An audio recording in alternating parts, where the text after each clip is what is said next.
حضور نبی کریم علیہ الصلوۃ والسلام کے ایک صحابی ہیں حضرت قیس بن سعد بن عبادہ رضی اللہ تعالیٰ عنہ،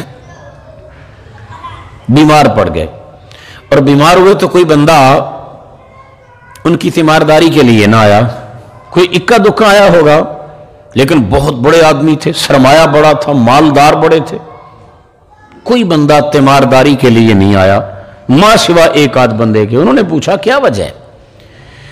لوگوں کو مسئلے کا بھی پتا ہے کہ تیمارداری کرنے کا کتنا ثواب ہے۔ کوئی بندہ اگر صبح کو کسی بیمار کے ہاں چلا جائے تیمارداری کے لیے تو سارا دن فرشتے اس بندے کی بخشش اور مغفرت کی دعا کرتے رہتے ہیں۔ صاحبو جایا کرو، بیمار کی تیمارداری کے لیے بندہ جائے تو رب فرماتا ہے میں تمہیں اسی جگہ ہی ملوں گا۔ شاید آپ اس جملے کو نہیں سمجھے، اس جملے کو آپ نہیں سمجھے۔ رب کہاں ہے؟ کون سی مسجد میں؟ رب فرماتا ہے میرے کسی بندے، ٹوٹے ہوئے دل والے بندے کے پاس بیٹھ، اس کی ڈھارس بندھا، میں رب بھی تمہیں اسی جگہ ہی مل جاؤں گا۔ کوئی بندہ شام کو تیمارداری کے لیے جائے، 70,000 فرشتے ساری رات جانے والے تیمارداری کرنے والے بندے کے لیے بخشش اور مغفرت کی دعائیں کرتے رہتے ہیں۔ حضرت قیس بن سعد بن عبادہ کہتے ہیں کیا وجہ ہے؟ کوئی بندہ نہیں آیا ہماری تیمارداری کے لیے۔ معزز محتشم مکرم حضرات، توجہ ذرا میری طرف رکھیے، اگلا جملہ آپ کو سنا رہا ہوں، اللہ مجھے اور آپ کو بھی سمجھنے کی اور عمل کی توفیق عطا فرما دے۔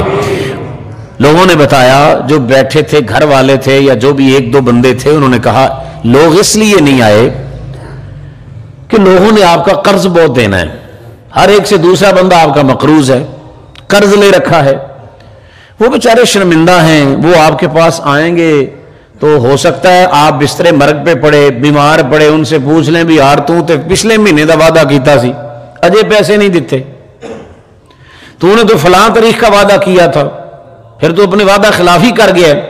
اسے بتایا گیا کہ لوگ اس لیے آپ کا قرض دینا ہے لوگوں نے، اس لیے وہ آپ کی تیمارداری کے لیے نہیں آ رہے۔ آپ نے فرمایا اللہ ذلیل کر دے اس دولت کو، اللہ ہلاک کر دے اس دولت کو جو دولت دوست کو دوست سے ملنے سے روکے۔ آپ نے فی الفور اعلان کروا دیا، جاؤ ہر گلی محلے میں ہر جگہ اعلان کر دو، میں نے جس شخص سے بھی قرض لینا تھا میں نے اللہ کی رضا کے لیے سارا معاف کر دیا، سارا معاف۔ اور آپ کے پہلے جملے کتنے قیمتی جملے ہیں، اللہ برباد کر دے اس دولت کو۔ بندے کے پاس پیسہ آ جائے اپنے رشتہ داروں کو بھول جاتا ہے، ماں باپ تک، سگے بہن بھائیوں کو بھولتے ہم نے دیکھے جی۔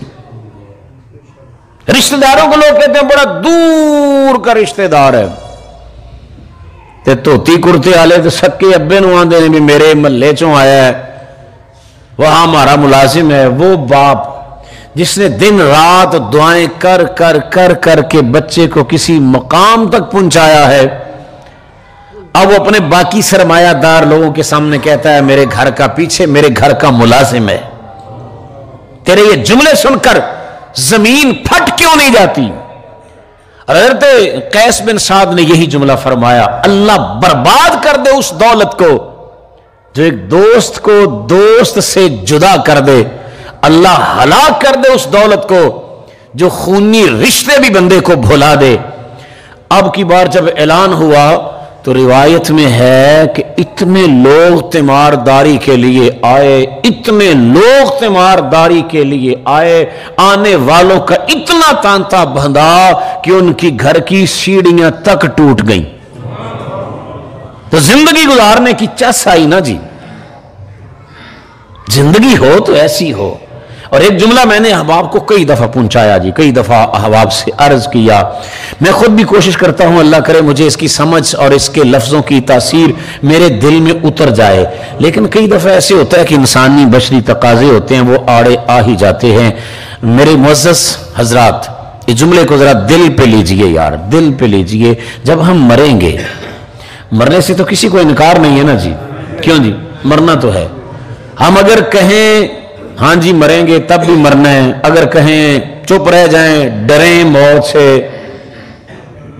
مرنا پھر بھی ہے، آنا ہی ہے جی، موت نے آنا ہی ہے. رب کی بارگاہ میں ہماری پیشی بھی ہوگی. ہو سکتا ہے ہمارا شمار بڑے نمازیوں میں نہ ہو سکے، کہ بڑا نمازی ہے، ہو سکتا ہے نماز والے امتحان سے فیل ہو جائیں، پڑھنی چاہیے لیکن ہو سکتا ہے فیل ہی ہو جائیں. ہو سکتا ہے زکوٰۃ والے پیپر سے فیل ہو جائیں، ہو سکتا ہے حج والے امتحان میں بھی ہم پورے نمبر نہ لے سکیں، زکوٰۃ والے امتحان سے بھی فیل ہو جائیں.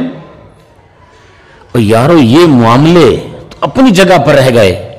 ہم اپنی زندگی جن لوگوں کے اندر گزار رہے ہیں، جن لوگوں کے ساتھ ہمارے معاملات ہیں، رشتہ داریاں ہیں، تعلق ہے، ہم 60 70 80 سال زندگی گزار کے ان سے ایک لفظ بھی نہیں لے سکے، ایک لفظ بھی نہیں لے سکے کہ ہمارا جنازہ اٹھ رہا ہو اور پیچھے سے لوگ کہہ رہے ہوں کہ بندہ بہت اچھا تھا. بے شک آپ کو جملے کی سمجھ آئی ہو تو سبحان اللہ کہیں، نہیں سمجھ آئی تو میں پھر سے کہتا ہوں سمجھ لیں یار. ہماری چارپائی اٹھے، جنازہ اٹھے، پیچھے سے لوگ اتنا لفظ بھی اگر نہ کہیں تو میرا خیال ہے پھر ہماری زندگی پہ تف ہے.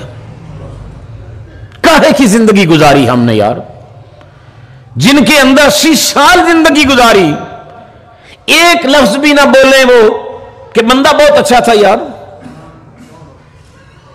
صاحبو اگر ہمارے رویے اس کے خلاف ہیں تو ہمیں آج ہی سے اپنے اعمال کی فکر کرنی چاہیے. ہمیں آج ہی سے ذرا اپنے آپ کو سنبھالنا چاہیے اور اپنے سینے کو تھوڑا کھلا کر لیں. یار اللہ کی مخلوق کے لیے کھلا کر لیں اپنے سینے کو.